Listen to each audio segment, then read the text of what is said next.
Selamat petang, salam sejahtera. Terima kasih karena bersama dengan saya di Nazilin Unity Channel. Petang ini kita nak ulas tentang spekulasi dan juga kabar angin yang bertiup kencang di mana-mana. Ia melibatkan Parti Gabungan Perikatan Nasional, yang melibatkan Parti PAS dan Parti Bersatu. Desas-desus tersebut makin kencang 2-3 hari kebelakangan ini, yang mengatakan adanya kabar angin mengatakan bahwa PAS bakal meninggalkan Bersatu. Saudara-saudara sekalian, ada beberapa isu yang mana menjadi titik tolak kepada netizen dan pemerhati politik yang menjadikan bahan ini sebagai kabar angin dan spekulasi yang amat kuat bertiup kencang dari kiri, dari kanan, dari depan, dari belakang. Antaranya ialah kewujudan semula mufakat nasional yang sebelum ini ialah satu entiti ataupun gabungan yang menyatukan ummah, khususnya perjuangan untuk bangsa Melayu dan juga Islam. Sebelum ini mufakat nasional dianggotai oleh Barisan Nasional yang yaitu UMNO dan juga PAS, dan terbukti di dalam beberapa pilihan raya kecil sebelum munculnya Perikatan Nasional, beberapa kerusi telah menang besar oleh mufakat nasional, yang mana adanya kerjasama kuat antara UMNO dan juga PAS. Bertitik tolak daripada itu juga, maka ada netizen mengatakan PAS mungkin bakal meninggalkan Perikatan Nasional dan akan menyertai mufakat nasional, memperkukuh semula mufakat nasional yang pernah diperkukuhkan di dalam beberapa tahun yang lepas sebelum munculnya Perikatan Nasional. Jika ditanya kepada saya sebagai pemerhati politik bebas, saya turut menjangkakan mufakat nasional sebenarnya belum lagi dibubar ataupun belum lagi mati. Ianya kini sedang coba dihidupkan oleh Anwar Musa. Dan beberapa orang atau beberapa NGO kini bersama di dalam mufakat nasional tersebut. Mufakat nasional bukanlah satu gabungan parti politik, tetapi ianya sebuah gerakan yang memperjuangkan bangsa Melayu dan juga Islam. Saudara-saudara sekalian, selain daripada kemunculan dan kekuatan semula mufakat nasional yang diterajui oleh Anwar Musa dan kini dianggotai oleh berpuluh-puluh NGO, kini ada lagi beberapa isu yang turut menjadi titik dasar kepada netizen dan pemerhati politik yang tidak menolak kabar angin ini mungkin boleh berlaku. Walaupun ianya masih kabar angin dan spekulasi, namun di Malaysia seperti yang saya sering kali utarakan, kabar angin jangan ditolak mentah-mentah, jangan ditolak ke tepi terus, karena sudah banyak kali terbukti di Malaysia kabar angin benar-benar berlaku. Dan kadang-kadang yang menyakitkan telinga, kepala dan hati kita ialah kabar yang benar akhirnya tinggal hanya jadi kabar angin. Sudah terbukti ada yang dikatakan ahli politik ini akan lompat parti, meninggalkan parti.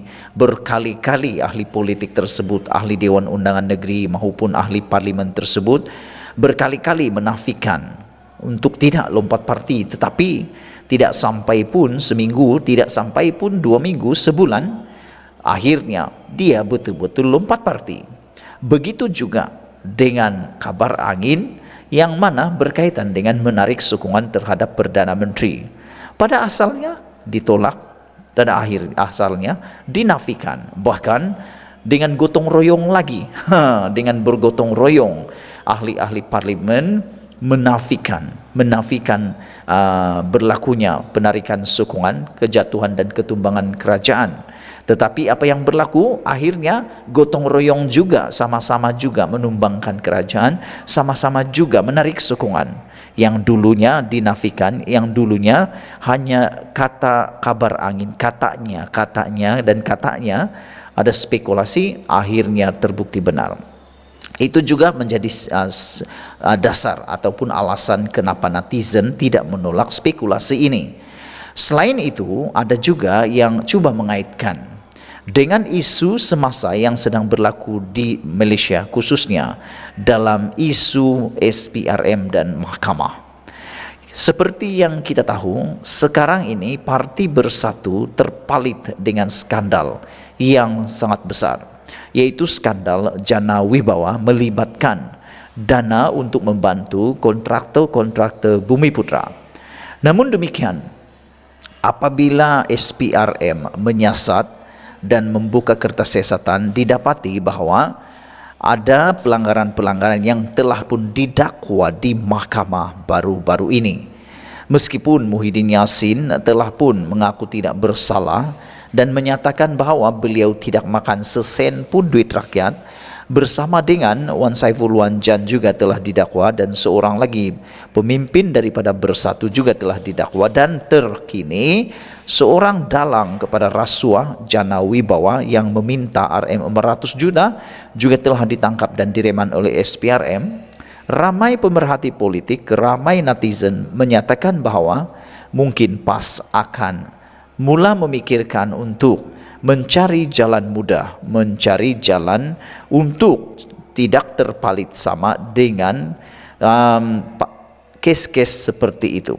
Kerana sekiranya PAS terus bersama dalam Perikatan Nasional menyokong terus Bersatu, mungkin satu masa nanti netizen akan mula mempersoalkan prinsip dan juga pendirian Parti PAS dalam menangani dan memerangi rasuah.